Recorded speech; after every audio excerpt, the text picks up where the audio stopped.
bitch. This hat, I don't know, it's driving me crazy. Okay, hold on, I'm gonna take a drink. Dr. Pepper. Sorry, I'm a cheap kid. Okay, so I'm gonna tell you a story that's every word of it's true, okay? So you might want to sit down and relax. Thank you. Thank you. Okay, so I promise every word of the story is true. So in the 1960s, Sonny and I were very famous. And then our career took a nosedive and we had no job and we had no money and we owed the government $278,000. Like you do.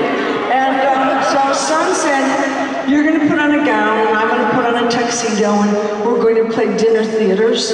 And I thought that would be cool because, you know, dinner theaters, velvet ropes and limousines and beautiful women. And yet ours wasn't like that. Ours was kind of like hookers and strippers and I don't know what else. It was terrible. Really terrible.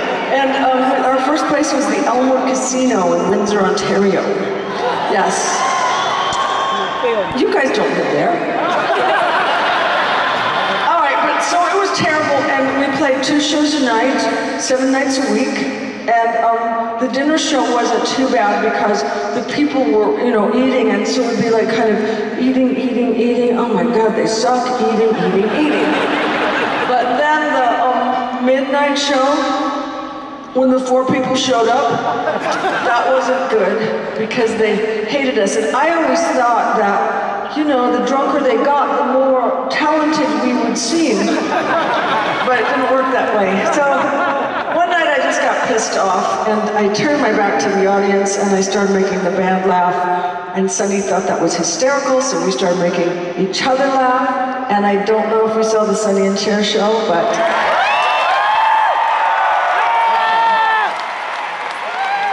those monologues came from those strippers and hookers, so, you know. So when Son and I broke up, and that's what I did. I would just make things up, you know, and if it was funny, I would keep it, and like, follow this, you bitches, and that kind of stuff. Yes. One of my best lines.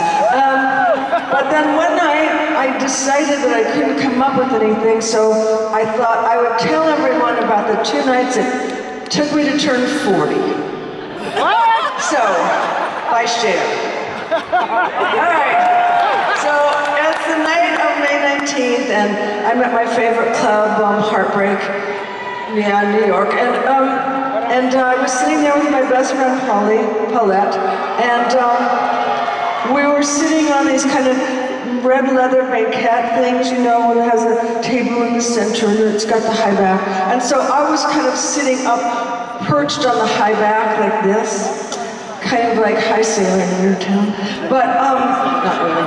But my dress was up to here and my shirt was down to there and all I could think of was, oh my God, you're 40 and you're still so hot.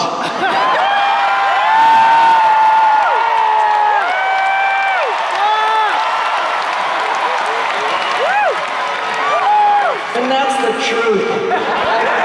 Yeah, I was a superficial kind of 40, but I was just about to do Moonstruck with Nicky Cage. And he was 21, and I looked better.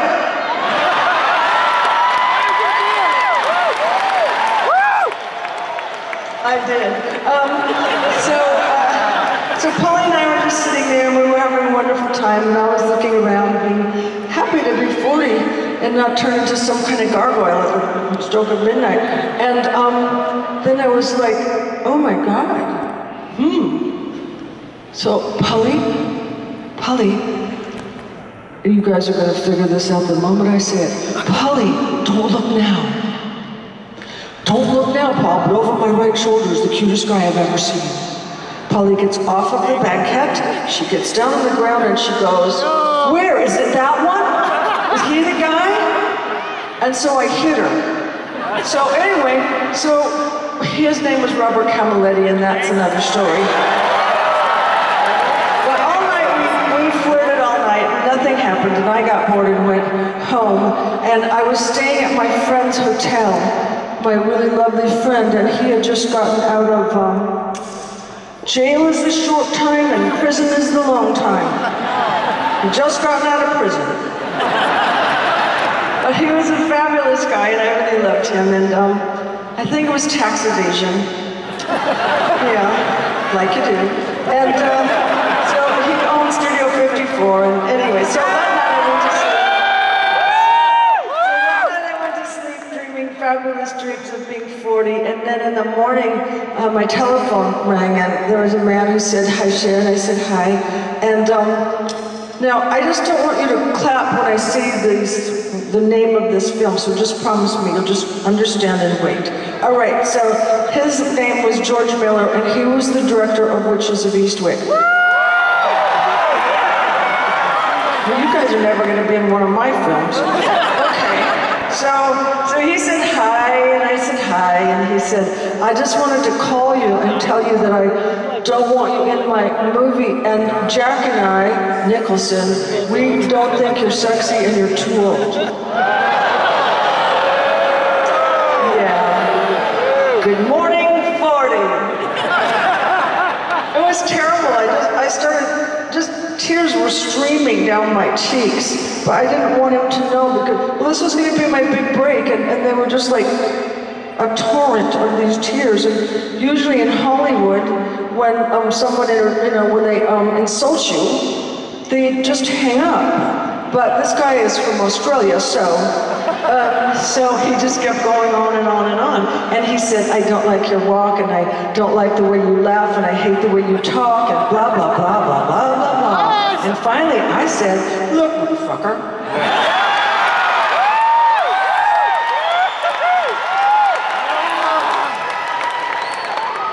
I don't have a lot of patience. So, anyway, I said, "You didn't find me under a rock. I was nominated for Silkwood, and I got a Best Actress in Cannes for Mask, and so..." Right. So, clump. Anyway, the tears were still streaming down. I was just still upset, and then I was tears and tears and tears, and then I thought, oh my gosh. These are fabulous tears. These are the tears you pray for an actress. They just gently stream down your face. And you don't have to go. I did it once in Moonstruck, where I just had one little tear.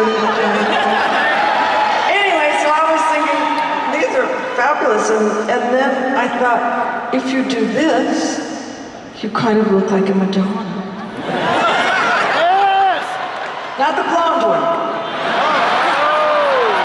The real one.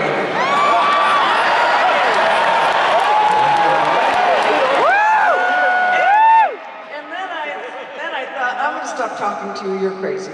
And at that moment, my kids came in with a big cake and 2 bellboys, and they were singing, "Happy birthday to you, happy birthday to you, happy birthday to your mom, happy birthday to you." And then they looked at me and they went, "Mom, you're crying. Mom, what's the matter? You're crying." And I said, well, it's like this.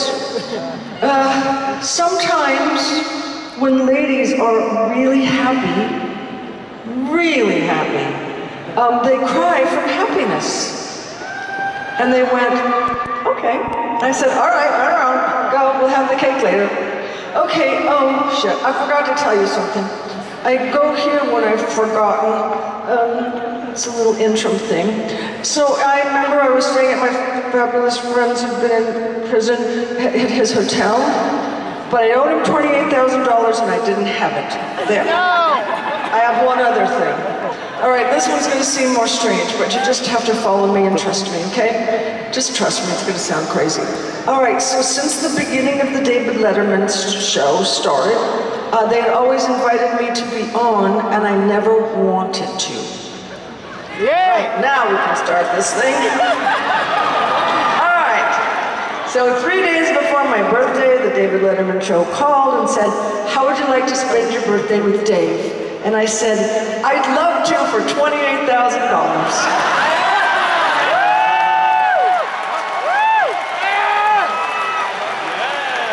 And they said, "Well, we don't do that." And I said, well, then neither do I.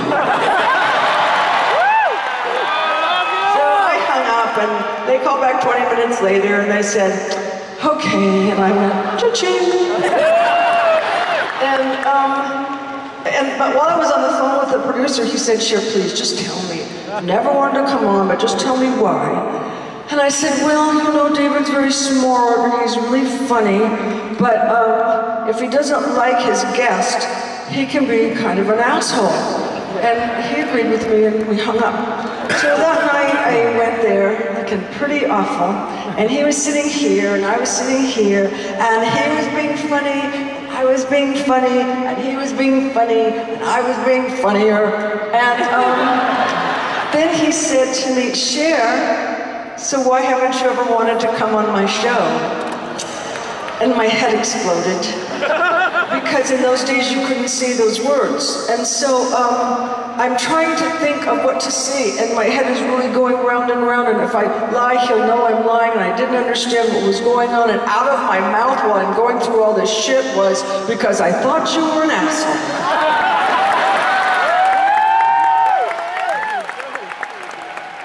I was trying to stuff it back in my mouth, but it wouldn't go. And David said he was traumatized for 5 years. If you knew him, you'd believe it.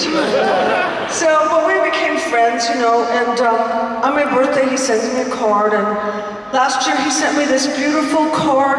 It was kind of not neat, but it was like satin roses and butterflies and you know that shit. And then inside he wrote me this lovely sentiment in script, and okay. Script is a thing we used to do. And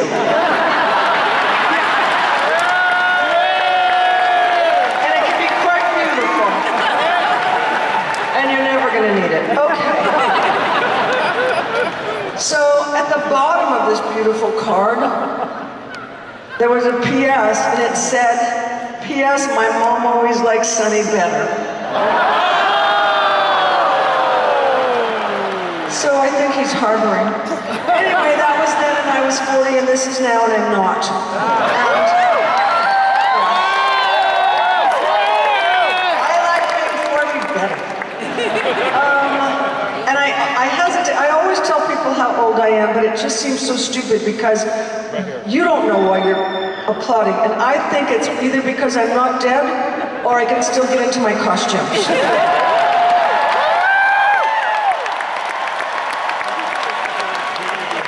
But I'm 73.